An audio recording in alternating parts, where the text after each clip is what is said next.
বাদ দিও না আপু, ওর চুলগুলো ছিঁড়ে দাও। ওই আমার জায়গায় অন্য কেউ হলে, আমার জায়গায় যদি ওই হইতো যে ওর হাজবেন্ডকে বিয়ে করে আনছে, ও বড় বউ, ছোট বউর চুল একটাও থাকতো না, বুঝতে পারছো? ও আবার এমন ভাব করে যে ওরে নাকি গায়ে হাত তুলছে আর ও চুপ করেছিল। ওর ভাষা শুনে মনে হয় যে ওরে কেউ মারবে আর চুপ করে সহ্য করবে, এত অসহায় এতিম একটা মেয়ে। তো বদমাইশ। আপু সুন্দরী এটা বিষয় না, বড় মন থাকলেই হয়, সেটাই আপু, এটা হচ্ছে সব থেকে বড় কথা। আলামিনের কাছে বিয়ে বসুক, ভাইয়া সংসারও আসার দরকার নেই, সেটাই। তুমি হইলা চাঁদ আর ও হইলো, থাক আপু এসব বলো না, এগুলা আমার এইসব ভালো লাগে না। আমার সাথে কারো তুলনাই দিতে হবে না, ওর মতো আমি আমার মতো। আপু রিয়েল সুন্দরী হচ্ছে তুমি আর রিয়েল বান্দরনি হচ্ছে ও।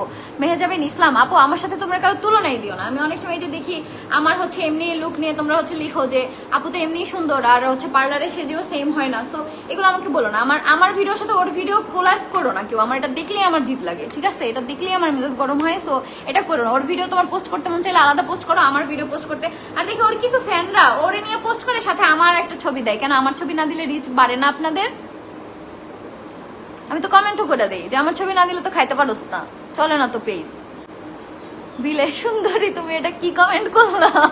আমি এটা পড়লে ইজ্জত থাকবো না, বুঝছো?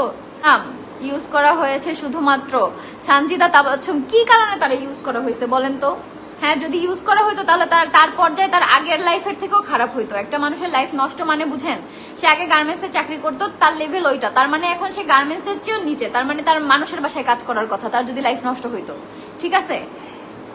এটা আমি মনে করি মানুষের জীবন নষ্ট মানে যেই পর্যায়ে মানুষ ছিল তার থেকে নিচে মানুষ চলে যায়, সেটাকে বলে জীবন নষ্ট।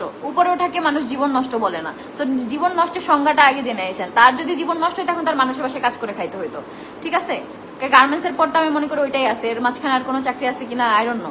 আর্টিস্ট, হ্যাঁ সে আবার কি জানো, দেখলাম আরশ খানের একটা ভিডিওতে কমেন্ট করছে, শর্ট কমেন্ট আমাদের নিয়ে, যে এখনো আমার কামাই খাচ্ছে, তোর কিসের কামাই? হ্যাঁ, আমার বাসায় এই যে আমার ভিডিওতে আমার কাজের মানুষরাও তো আমার ভিডিওতে থাকে, তার মানে কি এটা তাদের ইনকাম? আমার ভিডিওতে তো কত মানুষ কি থাকে, তুই আমার ভিডিওতে জাস্ট একটা পার্সন হিসেবে ছিলি, না কোনো এফোর্ট দিছস, না কোনো কাজ করছস, না কিসের তোর কামাই? লজ্জা লাগে না? ইভেন এখনো তোর বোন যে ফোন চালায় ওইটা আমাদের কামাই, ঠিক আছে? এখনো যে পাঞ্জাবি পরে তোর বাপে দোকানে যায় সেটা আমাদের ইনকামের কেনা। এখনো পর্যন্ত তোর বোন আর তুই যে জামাগুলো পরে এসে লাফাস, প্রমোশন বাদে যে জামা পরস সবে আমাদের মঞ্জু বাজারের, না হলে আমার সাথে ম্যাচিং ম্যাচিং জামা এখনো পরস কেমনে? সবই মঞ্জু বাজার থেকে কেনা। মানুষ এগুলো দেখছে, আগেও ভিডিওতে দেখছে, এখনো দেখছে। এখনো পর্যন্ত আমাদের ইনকামের টাকা দিয়া তারপরে হচ্ছে সেই ড্রেসগুলো এখনো পরতাছস। এখনো পর্যন্ত আয়াস যে ফিডার খায়, আমার কিনে দেওয়া ফিডার আয়াস খায়, ঠিক আছে? আর আয়াসের প্রতি আমার অধিকার নেই, আমি অর্ডার দিয়ে আনছি আয়াসের জন্য আমার টাকা দিয়ে, আমি গিফট করছি ওকে।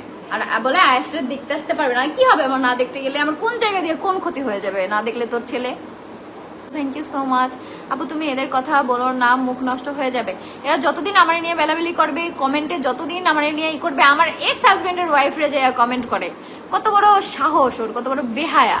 মানে আমার নিয়ে কথা না বললে ওর হয় না, সেখানে যায় পর্যন্ত কমেন্টে মরে, বেয়াদবজনক কোথাকার। আবুরে কি হয়েছে? বুঝতে পারছি আপনি আমার নাম নিবেন না, এই যে আরিয়ান নিয়ে নিলাম নাম।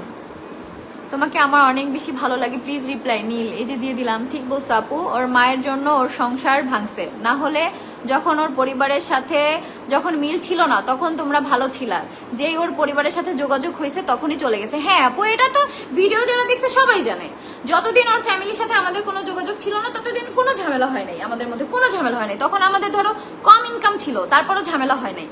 যখন থেকে ওর মা, বিশেষ করে আমি উল্লেখ করে বলবো ওর মায়ের কথা, ওর মায়ের জন্য ওর আগে সংসারটাও ভাঙছে। যখন থেকে হচ্ছে ওর এইরকম ওর মায়ের সাথে বিশেষ করে কথা হয়েছে, ওর বাপ চাইছে যে সংসার করুক, ওর বাপ এখনো চায়। ওর বাপ নাকি ভাইগনা আরিফের কাছে বলছে যে হচ্ছে হ্যাঁ ওদের মিউচুয়াল করো। ভাইগনা আরিফ অনেক চেষ্টা করে মিউচুয়াল করার জন্য আহাদকে আর হচ্ছে আখিকে, ঠিক আছে? ভাইগনা আরিফ সবসময় এটা চায় ওদের মিউচুয়াল হোক। আর ওইটাও বলছে যে আখির আব্বু নাকি এটা বলছে যে সেও চায়, তো তার কথা আমি জানি না, ঠিক আছে? কিন্তু আখির মা এটা কখনোই চায় না, কারণ তোমাদের ভাই ওই বাসায় যাওয়ার পরে যখন বলছে যে আমার ডিভোর্স দিয়ে ভুল হয়েছে, তোমাদের ভাই যখন বলছে যে আমার বাচ্চা আছে একটা, আমি চাই না ওর লাইফটা নষ্ট হোক, সো আমার ভুল হয়েছে, আমি আবার মিলে যেতে চাই, কিন্তু আলাদা সংসার, তিশা ওর সাথে আর থাকবে না, আমি আলাদাভাবে ওর সাথে থাকবো। অনেক এই সমাজে অনেক আছে দুই বউ দুই বাসায় থাকে, আমার মেয়ে যাবে না। আমার মেয়ে গেলে আমাদের কি হবে? মানে তার মেয়ে চলে আসলে তারা কিভাবে চলবে? এখন দেনা পাওনা দিতেছে, ওর বাপের 5 লাখ টাকা ঋণ, সেগুলো দিতেছে, বুঝি না, ওর বাপ 5 লাখ টাকা ঋণ নিয়ে করছে কি? সে তো জুতার দোকান দেয়, একটা জুতার দোকান দিতে 5 লাখ টাকা লাগে, সেখানে 1 লাখ টাকা তো আমিই দিয়ে দিচ্ছি, বাকি 4 লাখ আছে সেটা দিচ্ছে। কি বলবো, এত হিংসা কেন ওর মনে জানি না আপু, কেন হিংসা করে কি হবে সেটাও আমি জানি না।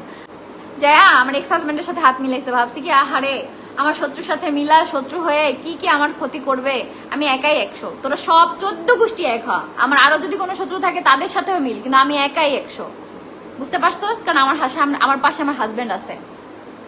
এখন নাচনি হয়ে গেছে, যতগুলো শাড়ি শুট করে প্রত্যেক না আপু, এটা ঝাড় ব্যাপার, এটা কোনো ব্যাপার না, এখন টিকটকে সবাই নাচে, এটা কোনো বিষয় না, বুঝতে পারছো? আপু কালকে কমেন্ট করলাম তো রিপ্লাই দিলা না, এখন করি তাও দাও না। আমার সামনে যে কমেন্ট আছে সেটাই আমি পড়ি। আপু আখি যদি বাবুর কথা ভাবতো তাহলে সংসার রেখা যাইতো না, ফিউচারে মেয়ে, আমি ফালতু মেয়ে, আমি আমার সংসারে অনেক কষ্ট করতেছি, বাট বাবুর মুখের দিকে তাকিয়ে কিছু ভাবি না, ধৈর্য নাই ওর, এখন কাজ করে খা।